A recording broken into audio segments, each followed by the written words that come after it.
So the first thing that happened when I got out of the car was he invited me into the Kingdom Hall. Obviously, I accepted.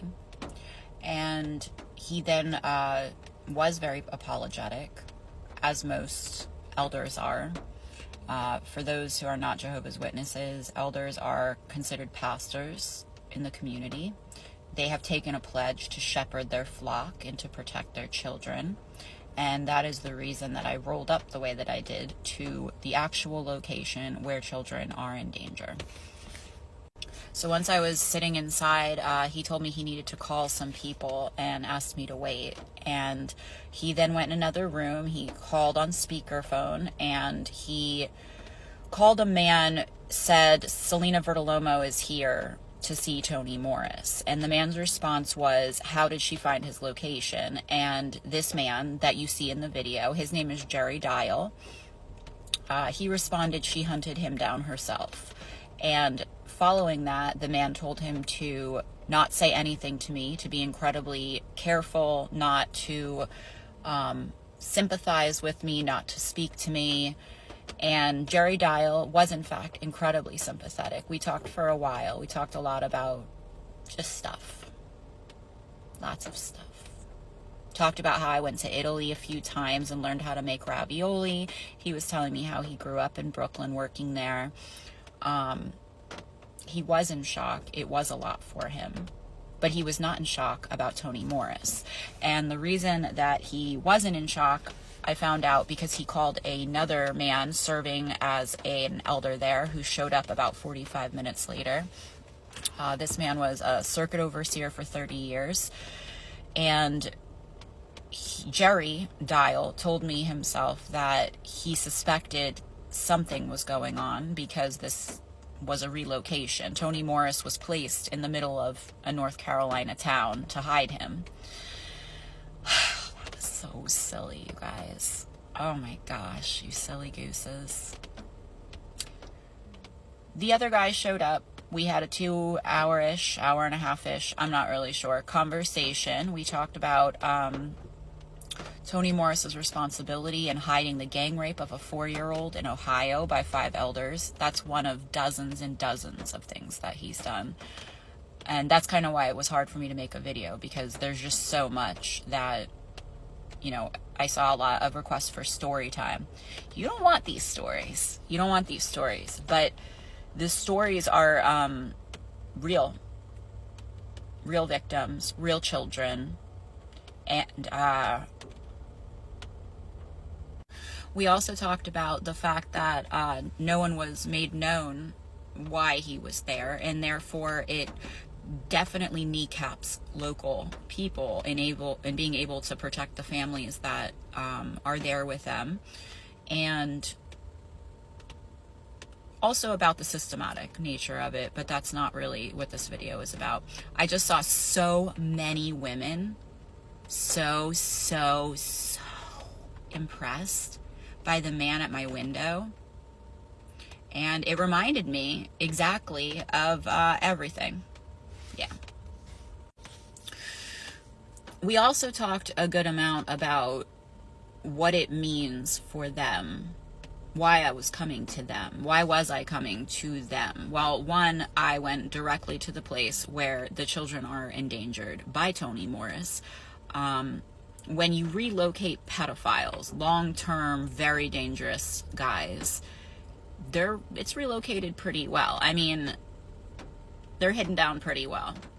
And the issue is that this just keeps pumping out lots and lots of me's.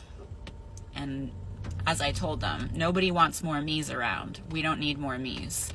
So we need to kind of cut it all of a sudden, stop the bleeding right away. And the only way to do that would be to take Tony Morris and take my father and make sure that they are held up, put in jail, and held accountable for their crimes. And I will make a different video about I don't know, everything else related, but long story short, yeah, I'm not a fucking moron. So it's already been moved through the police. It's been moved through the state law authority, the district attorney's office. It's been moved through the FBI. It's been moved through Homeland Security.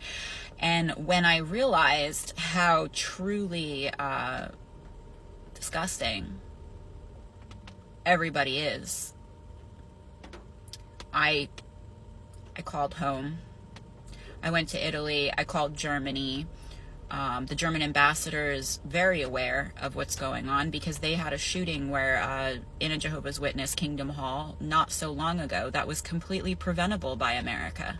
America chose not to prevent it. They chose to protect the child rapists. And so Italy, London, Portugal, Lisbon, Portugal, I love you guys. You're doing amazing. Madrid, Spain, bomb. 9 doctors there working on everything. I'm a doctor. I don't know if that's important or not, but I became a doctor after I got away. And then Toni Morris put an order out for my home to burn down.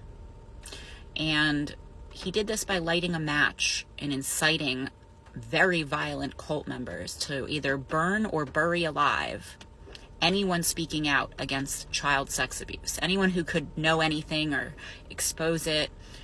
My house burned down. And then I moved out of state. My house burned down again. I wasn't there either time. I was actually out of state the second time. So, you guys missed. And now we're going to talk about the other side of it, the non-essay stuff. So, for instance, a woman killed and ate her newborn baby in Texas. A woman in Virginia woke up and murdered her whole family. She killed all of them. A man in Arizona slit the throat of his 12-year-old daughter as a sacrifice to Jehovah. Is this where we're at as a group, as humanity? I don't know. It kind of seems like it. All of this has plenty of evidence and documentable evidence everywhere if you look for it. I personally, as far as my personal life, the reason that I am fighting as hard as I am to make sure that this stops and never, ever sees the light of day again is because my particular case, my father admitted to a judge in court records in 1996. One of my other TikToks, I read the court documents. In Pennsylvania right now, they're shredding documents like crazy because they're under investigation. And I don't know, I just want everybody to know that it's already done. You don't start something like this and then not make sure that it's tied completely as tight as it needs to be. So for the rest of the general public, welcome. You're looking at what's really internal, like cult wars, or you're looking at a bunch of guys who lived so tightly inside of a story that they actually climbed out of that story and burned my life to the ground. And it's alarming that it has gotten to this level, I'm sure, for many people. But it's also pretty fucking sickening.